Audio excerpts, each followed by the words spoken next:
반갑습니다. 장충용 시장점검입니다. 오늘 코스피 지수 반등 성공했고 어제 낙폭에 비하면 부족하지만 그래도 이 갭을 상당 부분 채우는 반등이었습니다. 갭은 일반적으로 채우기 마련이기 때문에 이거에 대해서 크게 의미를 부여할 필요는 없는데 조금 확대해서 보면 요런 개념으로 보시면 됩니다.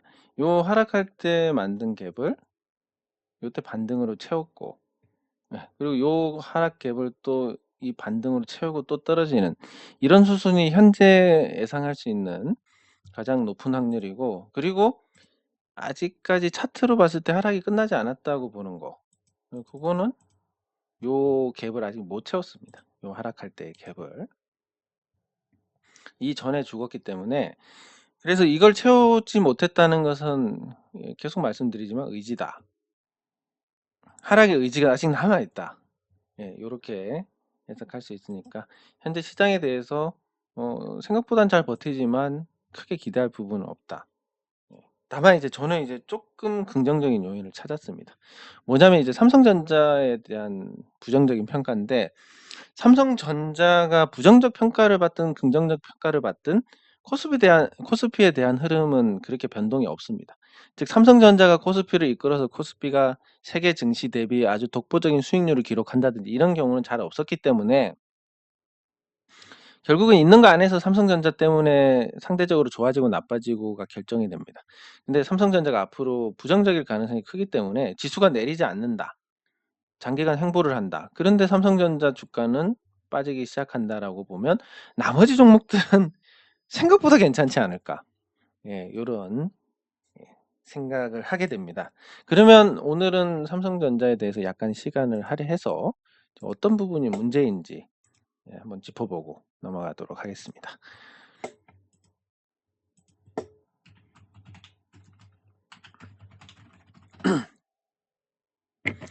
삼성전자 주가가 오늘도 시장 대비 나빴고 저점에 가까워지고 있는데, 삼성전자에 대한 포인트는 요거라고 보시면 됩니다. 지금 모든 분야에 걸쳐서 이익 감소가 예상이 된다라는 거. 자, 그러면 이제 삼성전자가 첫 번째로 디램은 이제 재고가 증가를 하고 있고 현물가가 떨어지면서 고정 단가가 떨어지는 그런 악순환이 되풀이되고 있습니다. 그리고 이게 왜 악순환이라고 하냐면, 현물가가 떨어지면 이 고정 계약의 수요가 줄어듭니다. 왜냐하면 현물에서 조달을 하면 되니까, 현물 디램이. 그러면 고정 수요가 줄어드니까 또 가격이 떨어집니다. 고정 가격이 떨어지니까 현물가가 또 떨어집니다. 이런 식으로 서로 순환하면서 계속 가격을 낮추는 그런 사이클에 진입을 했고, 낸드는 굉장히 심각합니다. 중국 YMTC가 애플에 납품하기로 했는데, 애플에 납품한다는 건 품질이 어느 정도 보장이 된다라는 것과 동일합니다. 중국이 굉장히 많이 올라왔다, 생각보다 너무나 빠르게 추격을 하고 있다라는 관점에서 이게 좀 문제가 심각하지 않을까. 그러면 삼성전자가 예전에 낸드에서 낸 이익 규모를 보면 이게 다 날아갈 가능성이 큽니다. 그래서 삼성전자가 낸드 사업부에서 보면 8월 달에 약 28% 정도 낸드가 그 반도체에서 영업이익의 28% 정도를 낸드에서 냈다고 합니다. 그러니까 그 10조 원 정도가 삼성전자 이익이면 낸드가 거의 3조 원 정도 이익을 냈는데, 앞으로 이게 다 없어질 것이다.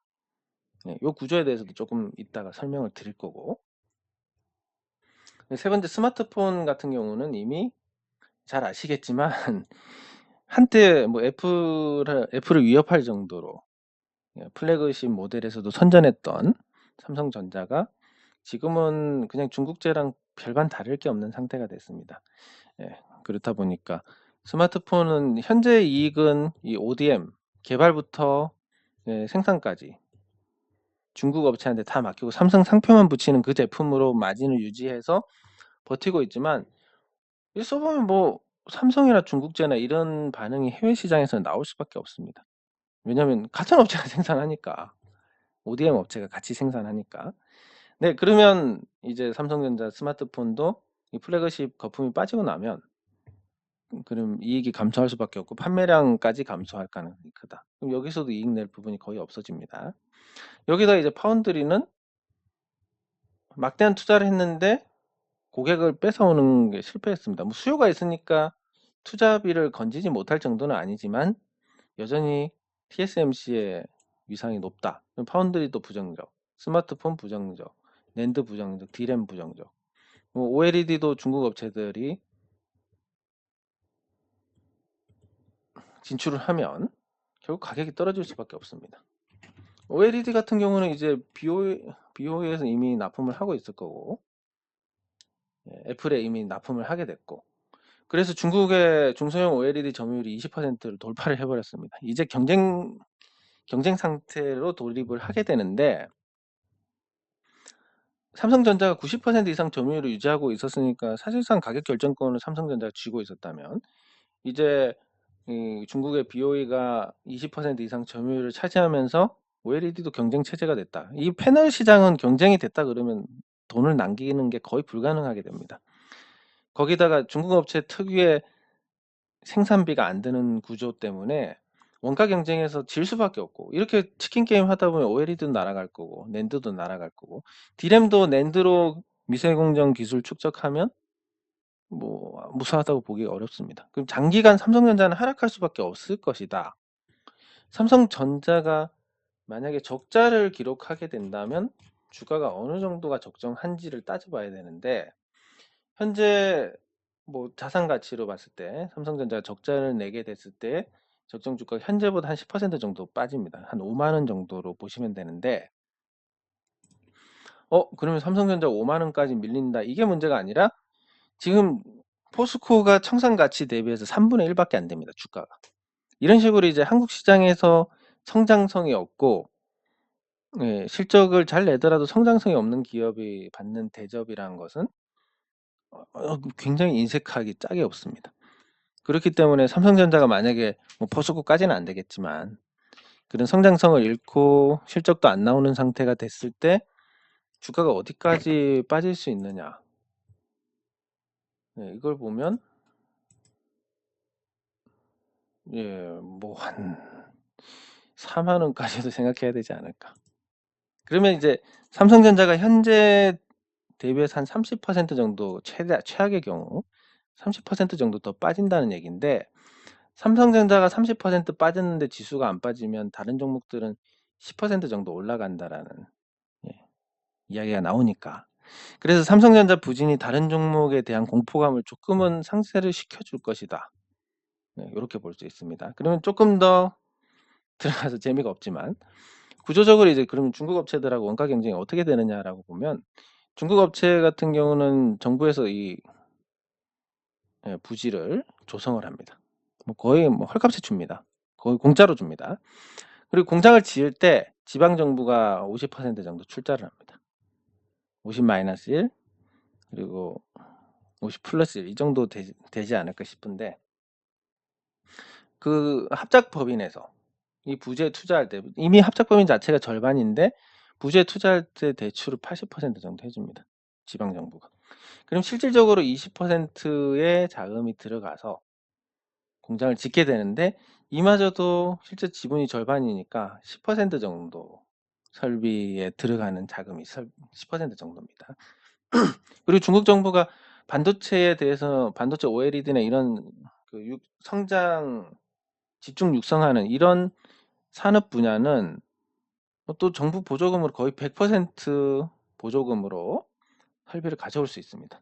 자, 그러면 1만 평 기준으로 봤을 때 삼성전자 국내에서 싸게 조달해도 평당 200만 원 정도일 겁니다. 이것저것 비용 따지면. 그러면 10,000평 기준 해가지고 200억? 예, 200억이 들어가고, 그리고 여기에 공장을 5,000평짜리 짓는다. 그러면 평당 200만 원 해서 100억이 들어가고, 그리고 여기 설비 뭐 500억짜리가 들어온다. 삼성전자 같은 경우는 800억이 든다, 설비 투자해서. 이렇게 보면 중국 같은 경우 땅이 공짜, 대출 받아서 이거 대출 받는다 해도 한 400억. 그리고 대출 받아서 20억. 그리고 설비 공짜. 이렇게 해가지고 한 20억에, 근데 이것조차도 합작법이니까 10억. 10억 투자해가지고 생산을 한다. 이 구조로. 그러니까 생산비에서 이길 수가 없는 겁니다. 그럼 정부가 중국처럼 반칙을 써서라도 지원을 해줘야 되냐? 발목만 안 잡아도 되는데, 뭐 수도권 규제니, 뭐 어떤 규제니, 환경 영향 평가니, 교통 영향 평가니, 온갖 발목을 잡으니까. 일단 낸드에서는 뭐 표현하자면 삼성전자가 덜미를 잡혔다라고 보는 게 맞을 것 같습니다. 기술 격차가 있지만 저 같은 경우도 그렇습니다. 중국제 SSD, 중국제는 아니고 중국산 낸드를 쓰는 SSD가 5만 원이고 같은 용량의 삼성 SSD가 15만 원이다. 근데 난 뭐 게임을 할 것도 아니고 성능 같은 거 별로 중요하지 않다. 저장하면 되는 거고 속도 차이 체감도 못 하겠는데 이걸 사게 됩니다. 이게 이제 부품의 단점인데, 그렇다 보니까 이제 낸드 쪽은 이익이 앞으로 삼성전자가 없어진다. 그래서 삼성전자의 올해 예상되는 영업이익이 54조 원인데 앞으로 이 54조 원 중에서 반도체가 분기 10조 원이니까 40조 정도 됩니다. 이 중에서 30%를 차지하는 12조가 날아가고, 스마트폰이 분기에 한 3, 4조 정도 나는데 이것도 최소 반토막은 날 거고, 그러면 8조가 날아가고, 예, 그리고 OLED에서 이제 실적 못 낼 거니까 8조가 날아가고, 분기 2조 원 정도 됐으니까 뭐 이렇게 되면 28조를 뺐을 때 거의 실적이 절반이 됩니다. 여기에 D램 줄어드는 거 이런 것까지 치면 나중에 적자를 내지 말라는 법도 없다. 그럼 삼성전자가 부진해서 앞으로 증시가 부진할 가능성이 크다라고 보는 게 적절할 것 같습니다. 예, 그럼 삼성전자의 이 반사이익을 어디가 누리느냐 그러면 당장은 LG에너지 솔루션이 누립니다. 예, LG에너지 솔루션을 보자는 게 아니라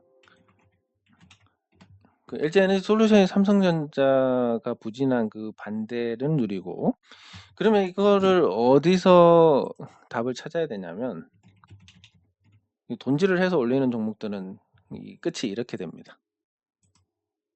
예.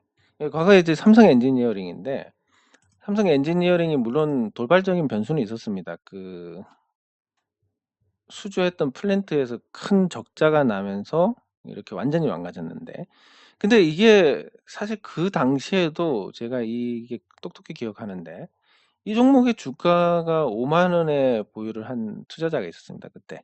그래서 기억을 하는데 5만 원도 비싸다. 네.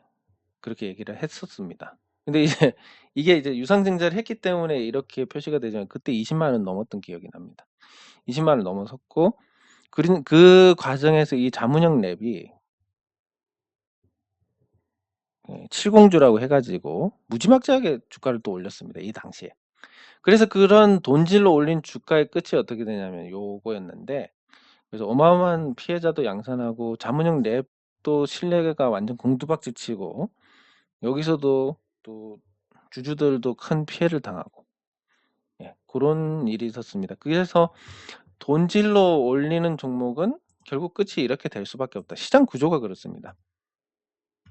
그래서 LG 에너지 솔루션도 결국은 그렇게 될 거고, 그러면 시가총액 1위, 2위 종목들이 부진한 상태에서 지수가 버틴다? 그럼 나머지 종목은 좀 괜찮지 않을까요? SK 하이닉스도 낸드에서 영향을 안 받을 수가 없고 디램 가격이 떨어지니까. 그럼 1, 2, 3위 종목이 나쁘다. 그러면 시장은 비록 지수가 혹시라도 더 내릴 수도 있고 또 시장이 부정적일 수 있지만 개별 종목들만큼은 시가총액 1, 2, 3위가 부진한데, 심지어 4위도 삼성바이오로직스입니다. 역시 실적이나 가치로 주가를 설명을 못하는 상태고 5위도 삼성전자 우선주입니다. LG화학도 LG에너지솔루션 영향을 안 받을 수가 없고, 그러면 1위부터 6위까지 부진하다. 근데 7위 현대차, 8위 삼성 SDI, 현대차 빼고 삼성 SDI도 거품이 있고 네이버는 카카오도 지금 부진하고, 그럼 시가총액 상위 종목 중에서 현대차 제외하고는 지금 상대적으로 약세를 보여도 이상할 게 전혀 없다라는 그런 상태에 돌입을 하게 됩니다. 그러면 지수가 부진하더라도 개별 종목들은 오히려 괜찮아질 수도 있지 않을까, 이런 관점에서 접근을 한다면 그 기존에 말씀드린 아주 뭐 지독한 비관론은 좀 걷어들여야 될 것 같은. 그러니까 지수 자체는 부정적일 거고 옆으로 길 거고 그게 시간이 많이 걸릴 건 맞는데 개별 종목들은 시가총액 상위 종목들 빼고는 괜찮을 수도 있을 것 같다. 예, 얘들이 부진할, 특히 삼성전자가 부진할 가능성이 매우 높으니까. 예, 그렇게 해서 개별 종목 대응에 대한 기준을 또 한번 새롭게 생각해 보시면 좋지 않을까 싶습니다. 예, 댓글 확인하도록 하겠습니다. 하나 찍고. 예, 감사합니다. 예, 배당 투자는 아마 11월 정도면 굉장히 좋은 타이밍이 오지 않을까 싶습니다. 11월에 원래 배당 투자를 하는 시기인데 이게 시장이 좋을 때는 9월 정도에 배당 투자를 하고 시장이 나쁠 때는 11월 정도에 합니다. 지금 시장이 나쁘니까 11월에 원래 할 만한데 이 금리 물가 고점과 금리 인상 효과가 나타나는 거 예, 등등 내외 금리 차 역전이 뚜렷해지는 시기까지 해가지고 11월에 시장이 안 좋을 가능성이 높으니까 이때 배당주를 주면 괜찮을 것 같다. 그러면 오늘은 이제 배당주 지금 현재 고배당주로 되어 있는 종목 몇 개만 살펴보도록 할 건데 이거 아주 매력적입니다. 예, 감사합니다. 예, 감사합니다. 네, 감사합니다. 아이고, 감사합니다. 네, 감사합니다. 네, 8월이 내일까지인데 거의 8월 시작하고 근접한 지수대입니다. 그래서 내일 어떻게 될지 궁금한데 아마 내일 좀 내려서 결국 통계를 맞추지 않을까라는 생각이고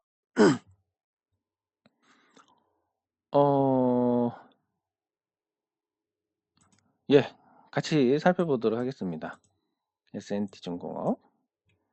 네, 감사합니다. 감사합니다. 예, 감사합니다. 지금 조선업계가 분명히 이제 호황에 대한 가능성은 있는데, 예, 감사합니다. 이게 인력난이 생각보다 심해가지고 잘 수습을 할 수 있을지가 조금 걱정이 되는 상태입니다. 그래서 어제도 말씀드렸지만 지금 시급 10,000원 하다가 23,000원이 됐는데 사람이 없다. 그리고 현대중공업이 다른 조선사들에게 예, 또 문제 제기를 당했습니다. 인력 빼간다고. 예. 그래서 인력난이 생각보다 이게 수습이 안 된다면 신조선가가 올라서 마진을 확보한다 하더라도 사람들 인건비가 상승하면서 상세가 될 가능성이 크다. 근데 그 인건비가 전체적으로 다 오르는 게 아니라 인력난에 의해서 오르는 거기 때문에 그럼 뭐 외국인 노동자를 데리고 오거나 아니면 그 블록 제작 같은 인력이 많이 드는 분야는 외국에서 위탁해서 제작을 해오거나 뭐 이런 등등의 방법을 강구를 해야 되는데 그게 또 품질하고 연결이 될 가능성이 크기 때문에 이러지도 저러지도 못하는 상태가 되는 것 같습니다. 그래서 조선주에 대해서도 긍정론이 있는데 그 중에서 이미 밸류를 많이 넘어간 종목들이 생기고 있습니다. 그런 종목들은 이제 가격 매력도 없기 때문에 조금 조심해야 되지 않을까 싶습니다.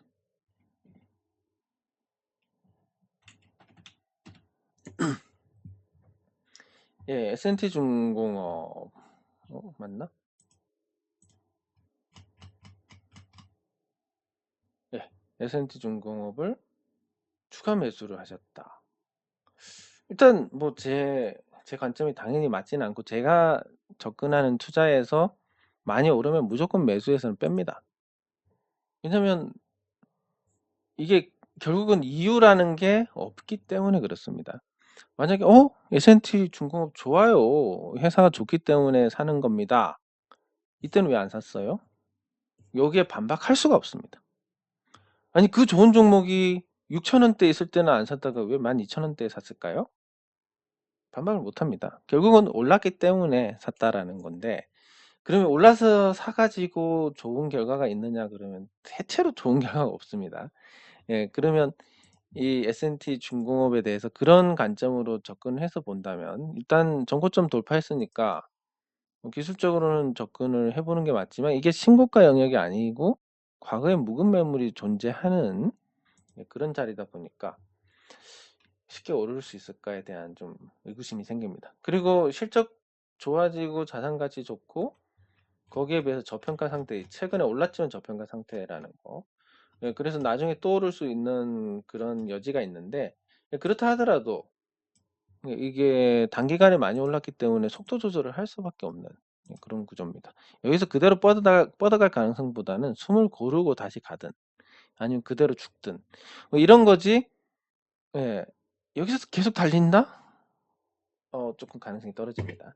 그래서 기존에 보유하신 거를 가지고 가시는 거야 추세가 살아있고 좋으니까 당연히 맞지만 추가 매수를 하신 건 약간 좀 아쉽지 않을까. 물론 그것도 올라가고 나면 잘한 대응이 되는 거지만 현 시점에서 조금 아쉽지 않나 이런 생각을 합니다.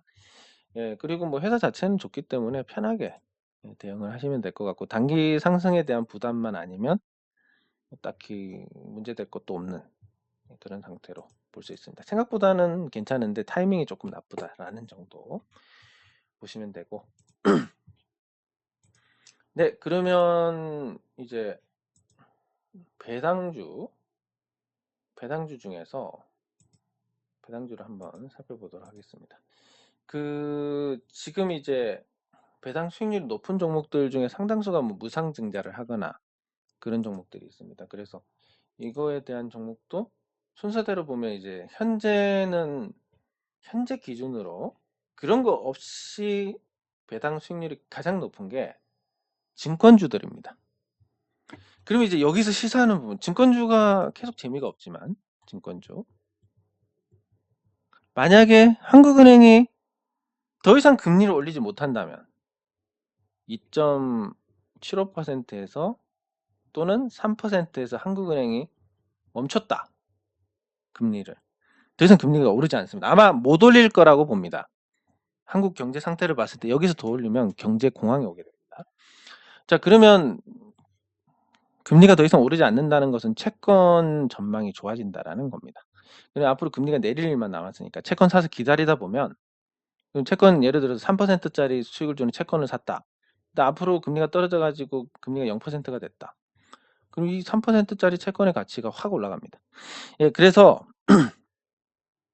증권주들이 금리 고점이다라는 인식으로 보면 접근하기가 괜찮습니다. 가치 대비 주가는 말할 것도 없고, 근데 배당 수익률도 좋다. 시장 거래대금 줄지 않았느냐? 가상화폐 망할 거기 때문에 거래대금이 극단적으로 줄지는 않을 겁니다. 가상화폐가 먼저 망하니까. 그러면 가장 높은 거. 지금 사시라는 게 아니라 토시고 있다. 좋은 타이밍에 들어가시라는 얘기인데 이 한국 금융지주 우선주 같은 경우는 한국 금융지주가 올해도 아마 1조 원 정도의 영업이익을 예상을 할 수 있습니다. 작년에는 그보다 훨씬 컸고 카카오뱅크 상장에 성공하면서 순이익도 많이 늘었는데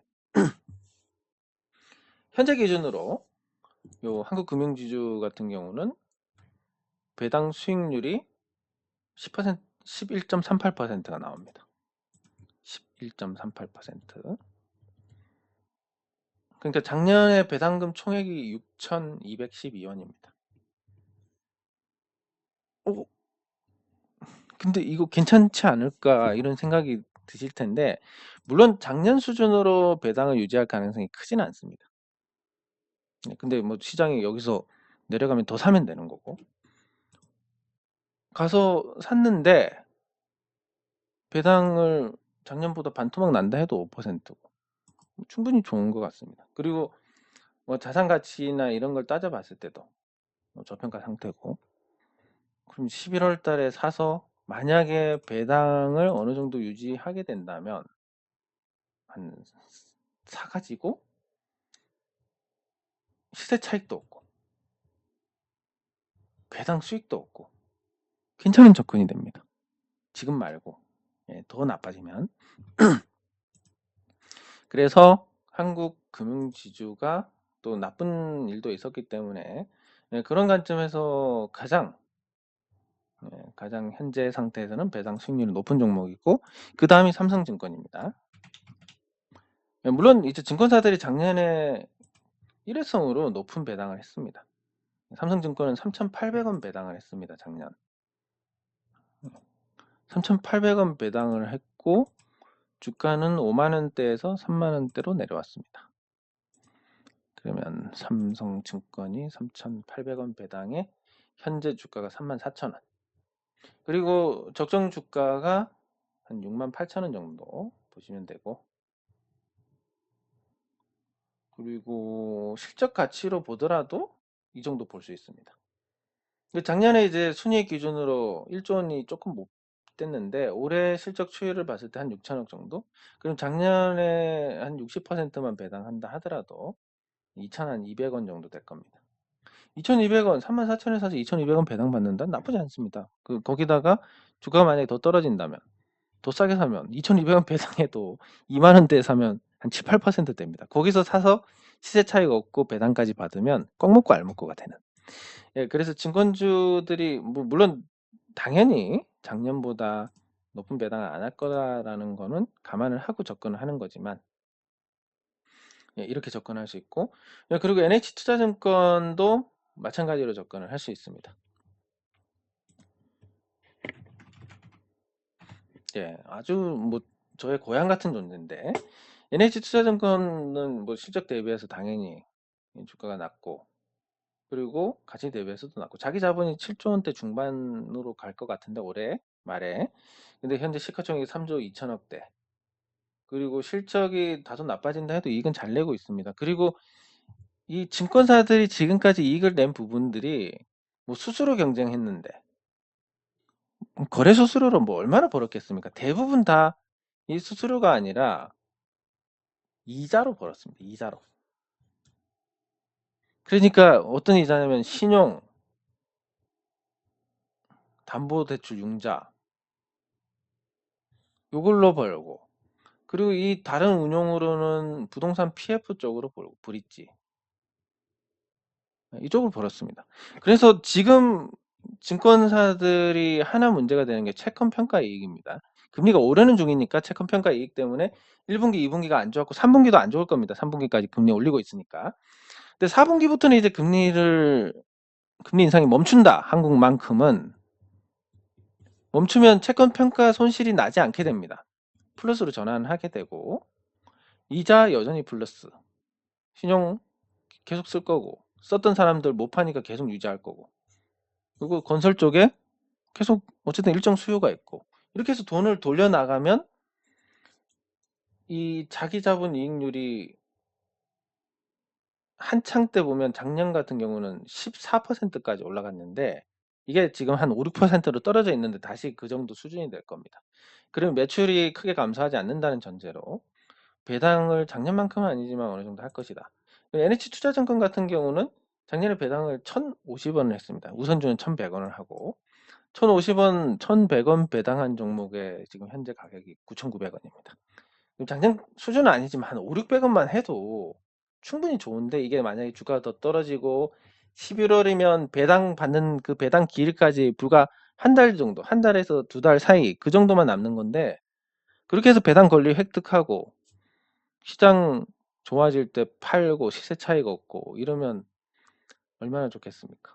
그래서 배당 지금 상위권에 증권주들이 휩쓸고 있습니다. 작년보다 이제 배당 안 할 거라는 전망도 반영이 됐지만, 그래서 작년 기준으로 증권주 중에 한 4-5개 종목이 올라와 있습니다.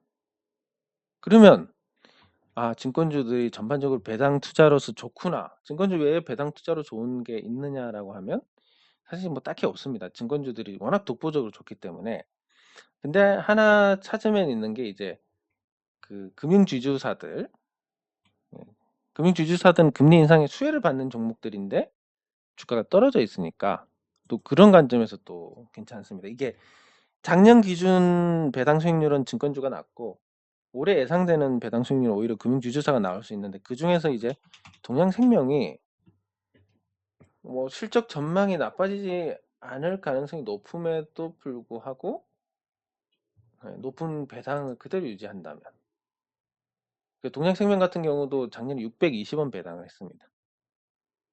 작년 실적이 아주 독보적이었냐 그러면 작년에 올해 크게 뭐 나빠질 것 같지는 않습니다. 현재까지 해서 벌써 작년하고 비슷한 수준이니까. 그러면 실질적으로 올해 증권사들은 이익이 떨어져서 배당을 줄일 가능성이 높지만 동양생명 같은 경우는 배당을 유지할 가능성이 크다. 배당을 유지하고 배당을 600원 이렇게 준다면 이것도 굉장히 매력이 있지 않을까라는 관점에서 관심을 가지시면 될 것 같은데, 다만 이제 주가 자체가 예전에 비해서 많이 올라왔기 때문에 단기 매물에 대한 부담은 있는 상태입니다. 예, 그리고 BNK 금융지주. 금융지주사들의 실적은 작년보다 올해가 더 좋을 것 같습니다. 그리고 순자산이 10조 원이 넘는 회사가 2조 원밖에 안 되고 영업이익이 1조 원대. 이건 뭐 저기 지주회사가 연결 기준으로 자회사들 실적을 반영한 것과는 또 차원이 다른 부분이기 때문에, 그래서 그 차원이 다른 부분 때문에 좀 더 긍정적으로 생각할 수 있는 부분입니다. 네, 그래서 배당 같은 경우도 BNK 금융지주가 작년에 얼마를 했냐면 560원을 했습니다.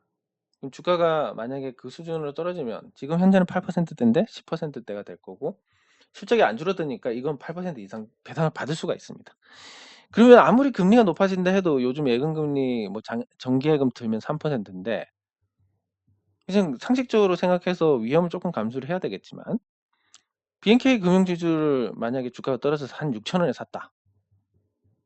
6,000원에 사서 3년 동안 가지고 가면 설마 6,000원 보다 나쁘겠느냐 하는 것과, 지금 실적을 고려할 때 배당 뭐 500원 줄 것이다라고 하면 1,500원이 플러스 돼 있을 것이고, 이걸 예금에 넣으면 3%씩 해서 한 600원이 플러스 돼 있을 겁니다. 1,500원의 시세 차이까지 누릴 수 있고, 그러면 냉정하게 생각했을 때 이 투자가 훨씬 낫다. 이건 BNK 금융지주뿐만이 아니라 다른 금융지주사에도 동일하게 적용이 되고, 증권사에 비해서 이익 감소가 없기 때문에 오히려 배당이 더 높을 수 있습니다. DGB 금융지주도 마찬가지인데, 시총은 부산 BNK 절반 수준에 또 똑같습니다. 비율도 거의 비슷하고. 그리고 기업은행도 마찬가지고 JB금융지주, 하나금융지주 똑같습니다. 지금 이 종목들은 실적 감소가 없을 것이기 때문에 작년 수준으로 배당을 할 거고, 주가는 많이 떨어졌고 앞으로 더 떨어진다면 아까 말씀드린 그런 식으로 접근을 했을 때 훨씬 수익이 좋지 않겠느냐. 그때도 시세 차익은 없을지도 모른다. 맞습니다. 없을지도 모르지만 1년에 10% 준다. 웬만하면 투자 안 해도 됩니다. 1년에 20%를 정말 확정적으로 줄 수 있다라고 하면 주식 투자 안 합니다. 그러니까 1년에 확정적인 10%와 시세 차익을 얻을 가능성이 높을 만큼의 싼 가격의 주가를 산다라고 한다면, 주가에, 그러면 이건 굉장히 성공 투자로 연결될 가능성이 높다라고 볼 수 있으니까, 배당주에 대해서 지금은 공부를 충분히 하시고, 그 타이밍을 조율하는 거, 11월 달이라고 해서 반드시 11월 달이 된다는 건 아니니까 시장 동향이 어떻게 돌아가는지, 그리고 지수가 빠질 때는 어쨌든 같이 빠질 가능성이 높으니까 지수 전망도 고려를 하셔야 되고, 그렇게 해서 요 타이밍을 잘 맞추게 된다면 좋은 투자로 연결이 될 겁니다. 그렇게 되려면 이제 지금 다른 종목 물려가지고 돈이 없는데요, 그럼 할 수 없는 거고, 현금 잘 쥐고 기다리고 있으면 그 기회를 잡을 수 있는 거고, 그러면 쉬는 것도 투자다라는 부분이 성립이 되게 되는 겁니다. 어떤 마음으로 말씀을 드렸고 그게 전달이 됐는지 잘 모르겠지만, 우리가 그런 얘기가 있습니다. 이게 시장에서 우리가 시세 차익을 찾는다라고 하면 실패할 가능성이 높습니다. 왜냐면 도박이나 다름이 없고, 도박은 항상 우리가 계속 게임을 하면 0으로 수렴하게 만들어 놓습니다. 그게 이제 거래세가 있기 때문에 도박과 같은 개념이 되는 거고, 그게 아니고 우리가 이제 이게 동업이라는 관점에서 접근을 한다면, 기업과 동업을 한다. 그럼 성공할 가능성이 있지만 우리나라 기업가들의 주주환원 정책은 굉장히 인색하게 짝이 없기 때문에 엄청난 인내심을 요구를 하게 됩니다. 그럼 두 가지 다 안 된다 그러면 어떻게 해야 되느냐? 한국 정서에 맞춰서 쉴 때 쉬고, 단타 투자자들이 올려주는 주가를 받아먹고, 그리고 많이 떨어졌다 과매도 때 사고, 그리고 적당히 오르면 팔고 배당 받고, 뭐 이런 식으로 가면서 우리가 피아노 건반처럼 띵동띵동 쳐 나가야 되지. 그리고 화분에 물 주듯이 계속 관리를 해 나가야 되지, 게으르게 언제 사서 장기 투자하면 된다면서요. 뭐 장기간 보유한다? 적어도 한국에서는 이게 통하지 않습니다. 미국처럼 미국 시장이 거대하기 때문에 미국 시장에서만 성장해도 장기간 성장이 확정이 된다, 이런 종목이야 뭐 사놓고 기다리면 되는 거지만, 한국 시장은 협소하기 때문에 한국 시장에서 통한다? 그래서 뭐 경쟁자가 없으리란 보장도 없고, 해외 시장에서 계속 선방하리란 보장도 없고, 아무것도 보장된 게 없는, 그렇지만 또 단타로 접근하면 거래소로 다 털리는, 정말 방법이 없는 시장입니다. 여기서 우리가 새겨야 될 부분은 요런 내용입니다. 결국 시장은 태어나지 않은 사람의 기대를 겁니다. 이 기대를 빨아먹고 앞으로 좋을 것이다. 사실 우리는 출생률이 떨어져 가지고 경제가 망가질 가능성이 훨씬 높은데 시장은 이걸 반영을 하지 않습니다. 태어나지도 않은 사람들한테 기대가 지금 남아 있습니다. 우리 시장은 출생률을 봤을 때. 그리고 이 투자하는 과정에서 서로 많이 미워합니다. 제가 조금만 잘난 척해도 싫어요가 우르르 박히는 게 요 유튜브고, 그러면 이 현재 투자하는 사람, 살아있는 사람, 예, 살아있는 사람은 적대시합니다. 서로. 내가 안 팔더라도 저놈이 팔면 안 올라가는데, 내가 열심히 해가지고 이 주식 홍보해가지고 주가 올릴만 하면 저놈이 팔아먹는데, 다 적대시합니다. 살아있는 사람 적대시하고, 죽은 사람, 아니면 죽을 사람, 뭐 워렌 버핏도 곧 죽을 거고, 옛날에 죽었던 투자자들, 그런 사람들의 격언 가지고 이 사람들을 존경을 하면서 지금과 전혀 다른 환경에서 투자했던 사람들을 따라가려고 합니다. 이 모든 게 근본적으로 생각해 봤을 때 이미 이 틀 자체부터 잘못 생각하고 있는 겁니다. 우리 시장이 장기적으로 좋을 것이다, 태어나지 않는 사람을 봤을 때 기대는 하지 않아야 됩니다. 그리고 현재 동업자 정신을 갖고 서로 도와야 되는데 서로 적대시하고 있으니까 잘 될 턱이 없고, 죽은 사람의 투자법은 이미 30-40년 전의 건데 그걸 지금 적용을 하고 있으니까, 그걸 존경하고 있으니까 되겠습니까? 그래서 이 내용들을 봤을 때 말씀드린 것처럼 현재 시장에 맞춰서 갈 수밖에 없다. 우리 시장은 뭡니까? 오래 보유하면 문제가 된다. 두 번째, 여러 종목 하면 문제가 된다. 세 번째, 매매 자주 하면 문제가 된다. 이걸 극복하려면 결국 잘 아는 종목에 대해서 팔고 사고 하면서 끝없이 화분에 물 주듯이 대응을 해 나가는 것만이 그나마 시장에서 살아남을 수 있는 방법이다라고 정리를 할 수 있는 겁니다. 여기에 맞춰서 주식 공부를 하고, 여기에 맞춰서 경험을 쌓고 우리가 기준을 잡고 대응을 해 나가고 시장에 참여를 해야 되는데, 그냥 아무 생각 없이 오늘 내 종목이 올랐나 내렸나? 그러다가 어쩌다 현금이 생기면 뭐 살 거 없나? 이렇게 접근해가지고 시장에서 좋은 성과를 기대한다는 자체가 어떻게 보면 좀 욕심이 아닐까 하는 생각입니다. 네, 장 종료 시장 점검은 여기서 마치도록 하겠습니다. 수고하셨습니다.